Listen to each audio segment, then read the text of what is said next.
اپنی اولاد کو حضور علیہ السلام کے حسن کا ذکر سنائیے، حضور کے جمال کے تذکرے بتائیے۔ یہ انسانی فطرت ہے، یہ انسانی طبع ہے کہ اس کا حسن کی طرف میلان ہوتا ہے۔ جہاں بھی حسن ہو، چاہے وہ پھولوں کی نزاکت میں ہو، لطافت میں ہو، وہ کوس قضا کی رنگینی میں ہو، دھنک کی شوخیوں میں ہو، ساون کے چڑھتے بادلوں میں ہو، یا وہ جھیل کی بچھی ہوئی آنکھ میں ہو، یا پپیہے کی آواز میں ہو، بلبل کے خوبصورت لہجے میں ہو، کوئل کی دل نواز صدائے محبت میں ہو، حسن جہاں بھی ہوگا، جس روپ میں بھی ہوگا، دلکش ہوگا۔ تو جب یہ طے ہے کہ انسان طبعاً حسن کی طرف مائل ہوتا ہے، تو حضرت اقبال کہتے ہیں کہ پھر اس کو اس کا ذکر سناؤ اور اس کے حسن کی بات سناؤ، جہاں حسن بھی پانی بھرتا ہے، عشق بھی غلامی کرتا ہے۔ حضور کے حسن کا ذکر سناؤ۔ مکھ چند بدرشا متھے چمک دی لاٹ نورانی ہے، کالی زلف تے اکھ مخمور رکھی ہن مد بھریاں۔ کائنات میں بڑے سونے ہوں گے، بڑے جمیل اور حسین، مہوش اور خوبصورت ہوں گے، لیکن جو جمال اللہ نے آمنہ کے لال کو دیا وہ انہی کو ہی دیا ہے۔ لکھاں آئے لوک زمانے تے محبوب خدا جیا کوئی نہیں، لکھاں آئے لوک زمانے تے محبوب خدا جیا، لکھاں سونے بن بن بیندے نے او دی خاکے پا جیا کوئی نہیں، او دی خاکے پا جیا۔ جو حسن ان کے پاؤں کے ناخن میں رکھا ہے، جو حسن ان کی ایڑی میں رکھا ہے، اللہ اکبر، جو حسن ان کے تلووں سے نکلنے والی گرد میں رکھا ہے، ان کے نالین کے جوڑوں سے نکلنے والی دھول میں رکھا ہے، وہ کہکشاؤں میں بھی نہیں ہے۔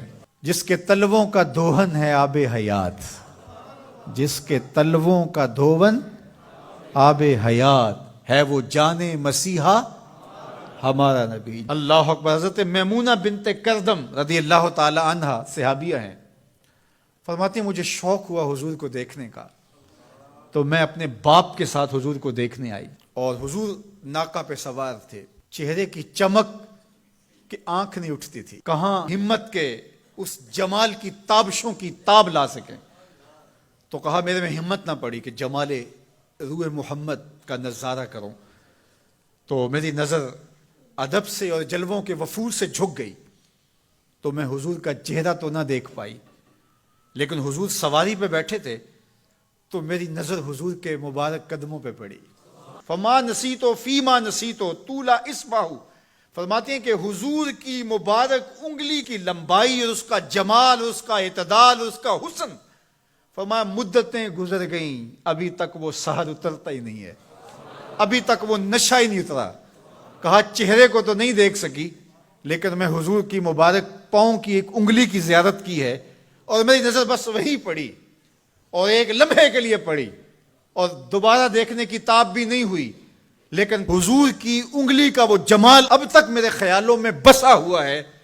یار جس کے مبارک پاؤں کی انگلی اتنی جمیل ہے کہ سال گزرنے کے بعد وہ سحر ختم نہیں ہوتا، اس کی پیشانی کی چمک کا عالم کیا ہوگا، اس کے رخساروں کا جمال کیسا ہوگا۔ تو ایک شاعر نے تو قلم توڑ دیا، اس نے کہا کہ قدموں پہ جبیں کو رہنے دو، قدموں پہ جبیں کو رہنے دو، چہرے کا تصور مشکل ہے۔ ذرا غور کیجئے، یہ میمونہ بنت کردم کی کہانی ہے، شاعر کی زبانی میمونہ بنت کردم کی کہانی، اور آپ کی سماعتوں کو چمک دے رہی ہے، اور میری زبان کو لطافت بخش رہی ہے۔ میری زبان میٹھی نہیں ہے، حضور کا نام میٹھا ہے۔ وہ کسی نے کہا تھا نا کہ میں بلبل خوش لہجائے گلزار نبی ہوں، میں بلبل خوش لہجائے گلزار نبی ہوں، میٹھی ہیں میری باتیں نمک خار نبی ہوں۔ میں میٹھا نہیں ہوں، میری زبان پہ جو نام ہے وہ نام میٹھا ہے۔ آپ کی سماعتوں میں رس گھل رہا ہے تو یہ نام محمد کی برکت ہے، اور روح کو تازگی مل رہی ہے، فرحت مل رہی ہے۔ ابھی شعر مکمل ہوگا تو آپ بے چین ہو جائیں گے۔ اندر بوٹی مشک مچایا اتے جاں پھلاں تے آئی ہوں، خوشبو پھیل جائے گی اندر۔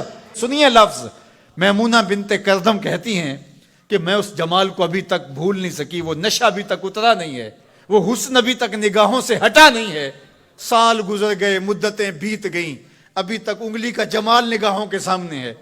تو شاعر کا تصور دیکھیے، وہ کہتا ہے کہ قدموں پہ جبیں کو رہنے دو، قدموں پہ جبیں کو رہنے دو. چہرے کا تصور مشکل ہے، چہرے کا تصور. جب چاند سے بڑھ کر ایڑی ہے رخسار کا عالم کیا ہوگا؟ جب چاند سے بڑھ کر ایڑی ہے رخسار کا عالم کیا ہوگا؟ تو اپنی اولاد کو حضور کی محبت سکھاؤ، انہیں حضور کا حسن بیان کرو.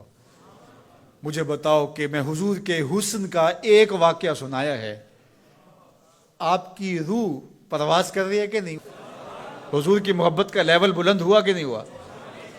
اور یہ ابھی حضور کی مبارک انگلی کا حسن تھا، ابھی رخ منور کا تذکرہ نہیں چھڑا، ابھی پیشانی کی کہانی نہیں چھڑی، ابھی تو لب لالی کی بات نہیں ہوئی، ابھی تو زلف عنبری کی کہانی نہیں چھڑی، ابھی تو ان کی مبارک آنکھوں کی بات ہی نہیں ہوئی.